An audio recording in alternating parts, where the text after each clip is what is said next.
മഴക്കാലം അടുത്തെത്തിയിട്ടും വഴിയോരങ്ങളിൽ അപകട ഭീഷണി ഉയർത്തി നിൽക്കുന്ന മരങ്ങൾ മുറിച്ചു മാറ്റാൻ നടപടിയില്ല. ജില്ലയിലെ പ്രധാന പാതകളിലെല്ലാം ഏത് നിമിഷവും നിലം പൊത്താവുന്ന തരത്തിൽ നൂറുകണക്കിന് വൻ മരങ്ങളാണ് നിൽക്കുന്നത്. അധികൃതർ അടിയന്തര നടപടി സ്വീകരിക്കണമെന്നാണ് നാട്ടുകാരുടെ ആവശ്യം.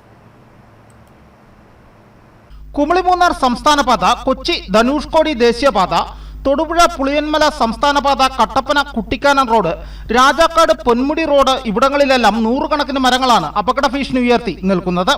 മുൻകാലങ്ങളിലൊക്കെ ശക്തമായ മഴയിലും കാറ്റിലും നിരവധി മരങ്ങൾ കടപുഴകി വീണിരുന്നു. എല്ലാ വർഷവും മഴക്കാലത്തിന് മുമ്പ് ഇത്തരം മരങ്ങൾ മുറിച്ചു നീക്കണമെന്ന ജില്ലാ ഭരണകൂടത്തിന്റെ ഉത്തരവുണ്ടാകുമെങ്കിലും പേരിന് മാത്രം ഒന്നോ രണ്ടോ മരങ്ങൾ മുറിച്ച് തടിതെപ്പുകയാണ് അധികൃതർ ചെയ്യാറുള്ളത്.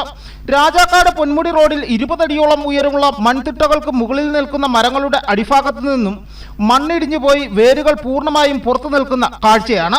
ചെറിയ കാറ്റ് വീശിയാൽ പോലും ഇവ നിലം പതിക്കും. ദിവസേന വിനോദസഞ്ചാരികളുമായി നൂറുകണക്കിന് വാഹനങ്ങൾ കടന്നുപോകുന്ന പ്രധാന പാതയിലെ അപകട ഭീഷണി ഉയർത്തുന്ന മരങ്ങൾ അടിയന്തരമായി മുറിച്ചു നീക്കണമെന്നാണ് പൊതുപ്രവർത്തകരടക്കം ആവശ്യപ്പെടുന്നത്. കാലവർഷം എത്തുന്നതോടുകൂടി നമുക്കറിയാം, ഈ വഴിയെ സഞ്ചരിക്കുന്ന നിരവധിയായ യാത്രക്കാർ, വിനോദസഞ്ചാരികൾ ഒത്തിരി സഞ്ചരിക്കുന്ന വഴിയാണിത്. നമുക്ക് ഈ വഴി സൈഡിൽ കൂടെ കാണാൻ പറ്റും. അപകടകരമായി നിൽക്കുന്ന തേക്കുമരങ്ങൾ മുറിച്ചു മാറ്റുന്നതിനുമായി ബന്ധപ്പെട്ടുള്ള യാതൊരു നടപടികളും അധികൃതരുടെ ഭാഗത്തുനിന്ന് ഒരു നടപടിയും ഉണ്ടാകുന്നില്ല. ഇതിന് അടിയന്തരമായി അധികൃതർ ഏറ്റെടുത്ത് ഈ അപകടകരമായി നിൽക്കുന്ന തേക്കുമരങ്ങൾ മുറിച്ചു മാറ്റണമെന്നാണ് നാട്ടുകാർ എന്ന നിലയിൽ ആവശ്യപ്പെടുന്നത്.